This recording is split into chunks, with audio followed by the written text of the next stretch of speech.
Just wanted to touch base with you for a few minutes this afternoon and do a little bit of a review on the sermon series that we started a couple of weeks ago. We're calling it Witnesses, and it's based on a couple of verses in Hebrews chapter 12, verses 1 and 2, which go like this.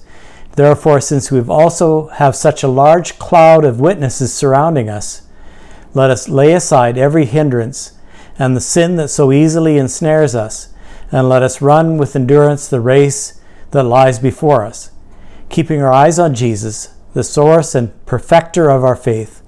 For the joy that lay before him, he endured the cross, despising the shame, and sat down at the right hand of the throne of God. Great verses, and points back to some stories in the book of Hebrews of people who followed Jesus faithfully as witnesses to him and as an example to us. And so over the next number of weeks, going right through till the end of September, I believe, we're going to follow a structure that comes out of a book by Richard Foster called Streams of Living Water. And it talks about 6 traditions of the Christian faith down through the centuries.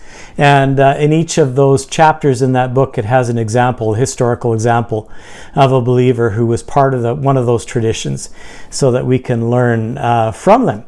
So a couple of weeks ago, we started on the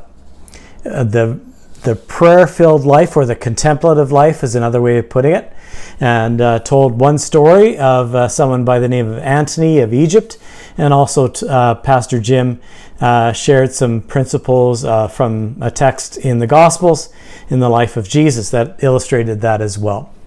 So as you gather as a house church this week, or in the next number of weeks, we're hoping that you'll dig into these things more deeply, and actually start to practice some of them and learn from some.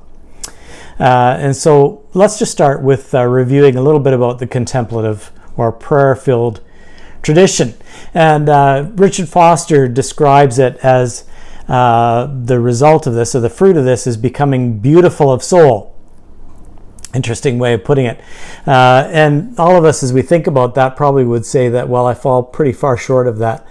And it's hard even to put into words the contemplative life or the prayer-filled life, what it is and what it looks like. 2 of the common ways to describe that are with these 2 words, fire and love. And so there's this kind of a love that is purging and purifying, and that it envelops us and it comforts us. And there's also this fire that purges and purifies. That's the way I meant to put it. And that is the stuff of contemplative life, the basics of it.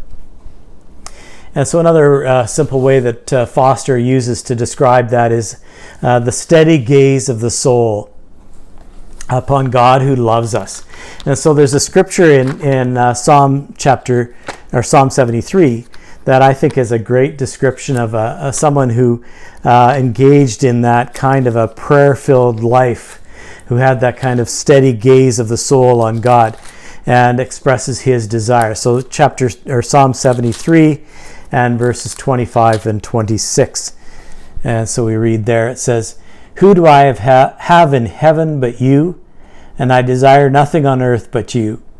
My flesh and my heart may fail, but God is the strength of my heart and my portion forever." So the psalmist really exemplifies this prayer-filled life.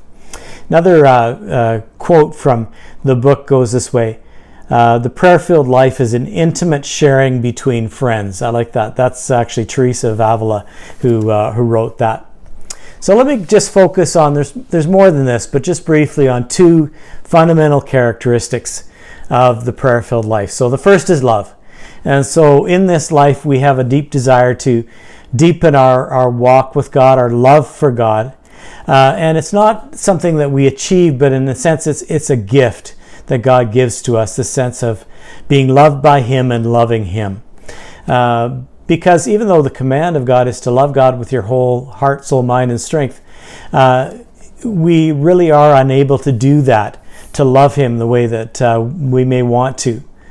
And but in this relationship with God, this prayer-filled life, in time, that love for God grows. One of my favorite verses is Romans 5, verse 5, which pictures that love as a gift from God, which talks about that God's love is poured into our hearts by the Holy Spirit that's given to us.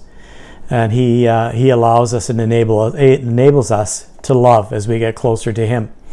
The second image that characterizes the prayer-filled life is that of fire.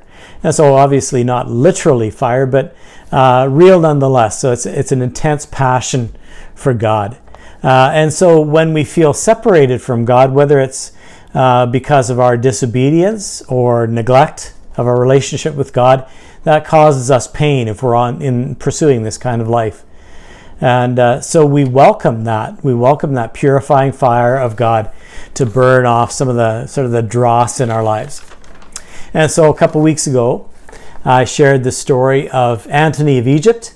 And just really briefly to remind you of that story, in response to the worldliness of the church of the time, and out of a growing love for God and responding to the call of the Scriptures, Antony sold everything that he had, and he went out into the desert to find God and to do battle.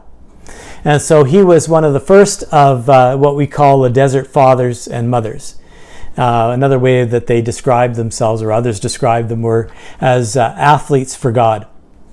And these are men and women who sought deep communion with God and in a sense of being purified and Him beautifying their souls. And they became, initially maybe they were ones who went off in solitude and silence all by themselves in the desert in caves. But over time, people were drawn to them and to the character that God was developing in them.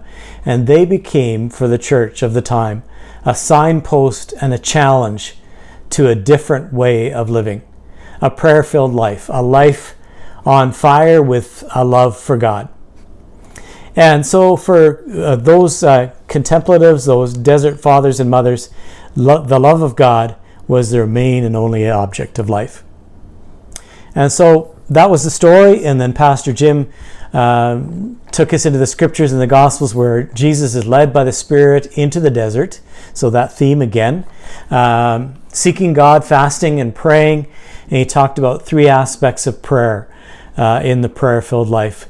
So prayer and solitude and fasting. And all of those are exemplified most clearly in the life of Jesus. From beginning to end in the accounts of his life, we see him praying and spending time in solitude and in silence, fasting even. And so he prayed when he was baptized. He prayed and fasted when the Spirit led him out into the wilderness. He prayed before he chose his disciples. And he's described as often withdrawing to lonely places to pray. And the disciples, his followers, so noted this prayer-filled life that they asked him to teach them how to pray. And so that's how we have what we call the Lord's Prayer. And his prayer, life of prayer, was reflective of his intimacy with God. So even in prayer, when he taught that prayer to his disciples, he used a very intimate term, Abba Father, to address God. At that time, that was very unusual for a rabbi to do that. So this prayer-filled life was the source of his strength and the foundation of his life. But wasn't just for the desert fathers and mothers or for Jesus, but for all believers. That prayer-filled life is available to us. Fasting and prayer for Jesus and for other disciples was a way of focusing the mind and heart in seeking God, to remind us of our need for God. Jesus practiced this, the disciples practiced it, down through the ages believers have also done that. Now, one of the things in Foster's book I think that's helpful is it not only outlines the strengths of each of these traditions, but shows us some of the downfalls, because some of them have pitfalls.